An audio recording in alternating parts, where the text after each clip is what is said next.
me. The different Who are fabrics you they all wear, saying on the the new doorstep? museum over The there wild with the dog new in my Tutankhamun eyes. stuff. It's a good day, but my body gives up on me Shall near we the try end. it again? Go, rolling. Flapping its membranes and stingers, the frazzily, dangly appendages trailing, bashing mine against another. I was resting in a room when I shouldn't have been. There was the inkling of wrong in my gut, but still did I sit in that chair and doze with my head upon my shoulder, the soldiers fleeing home after battle. Is there an asshole? Is he joking? I'm uncertain, but I nod and he turns back around. And as if on cue, like some sort of galactic joke, Newton's cradle.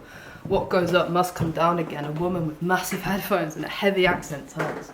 She mutters to me and Lorna, do not mind him, ignore him. People are so woke about everything nowadays, and we are laughing along nervously.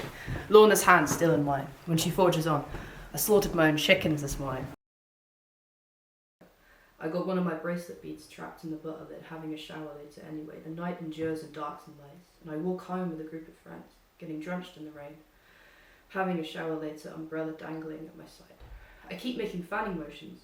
She gives me a hug, we take a photo. You were incredible, I will never be sad again. I was inside Louis' snake, no chinks in the armour to let the light through. 8 people standing in a circle, cut mugs and watch the colours dissipate into grey, getting smacked by our mother, stinging cheek and eyes. When our little brother is born, beautiful stranger sketches on this honeycomb Satsuma tinted train. Where would those spoons even fit on my person? I could put 3 max, pendulum swings burning and coalescing in a scattered nest on the surface of the water. Walk home with a group of friends getting drenched in the rain, umbrella dangling. 2 or 3 days, he tells us, tearing us. If it a piece of gossip, something to debate over. A harshness I want off my shoulders, plunked onto someone else's. We can take turns holding up the sky. Just walking in the street on Halloween is enough for undiluted elation. I'm now walking to therapy in a cowboy hat, a sentence I never anticipated, but I'm pleased it's here. I can taste Skittles, and the rain is flowing in long sheets down alley stairways, collecting in whirlpools at corners of granite, and looking, feeling, a living thing. I come face to face with the seal, feel its ink doe eyes boring into my own, the wet whiskers tickle my cheek, its hot fish breath melding with the dampness of mud and soil that is a second away from overwhelming my respiratory system. I have no mud to utter prayers. Should I be wanting? Everything is seal, flesh and mud, and I push its snout with my own nose back from where it came ahead of us. Mental state and the most desperate loss. We stand in the kitchen of white plants, and every single one of us, 8 people, standing in a circle, cup mugs between our palms and sip gently. I go around everyone and spike my back, ask if I can pick them up. Max agrees, Lorna agrees, though she doesn't have much of a choice. Often I'll turn our hugs into me grabbing her below the arms and picking her up so she squeals and flails like a salmon. The new girl on their course I hadn't met yet till that night agrees most tentatively. I shake her about like a macaroon until she laughs. I spent the whole day at the nursery picking up kids only to head home to Lorna's and pick up adults. I am a litter picker, but for people, not with crumpled hands on the side of the road. It's so dead, Max keeps repeating. The atmosphere is not one of crestfallen, that the epic house party they've been promised looks like an incense-wafting polite gathering of single mothers, gin, rummy, Scrabble. The air is hilarity and we are all giggling. The person who has invited Louis isn't even there. The twink lets us in very reluctantly, after confirming thrice that this is indeed the right address. Rolling? Rolling.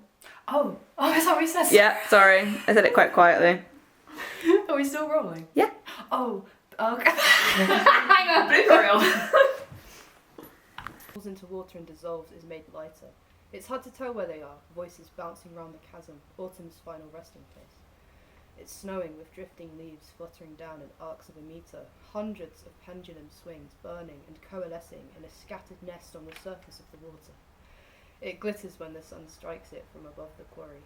Craning our necks, Max's hand resting lightly on the railing where we stand. I duck out of the group for a bit. I sit alone across the water, out of sight through the thick bracken and mossy boulders and the pretense of walls.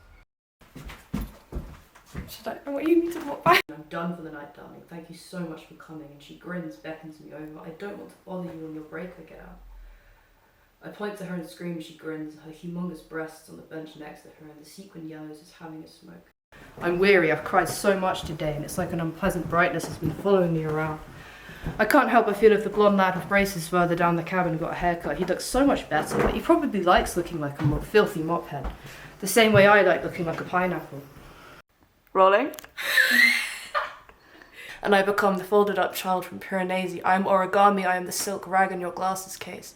I am seaweed, I am cobweb, I taste mud and dark and nothing when I could be standing on the cliff with another and waving the boats into shore. Now I am. Oh, pinch. Do you want me to stop filming? Okay. There's been an instinct within me since the dawn of time, since I first emerged from charred crater to fill silences. Stressful, thinned wires rather than old headphones.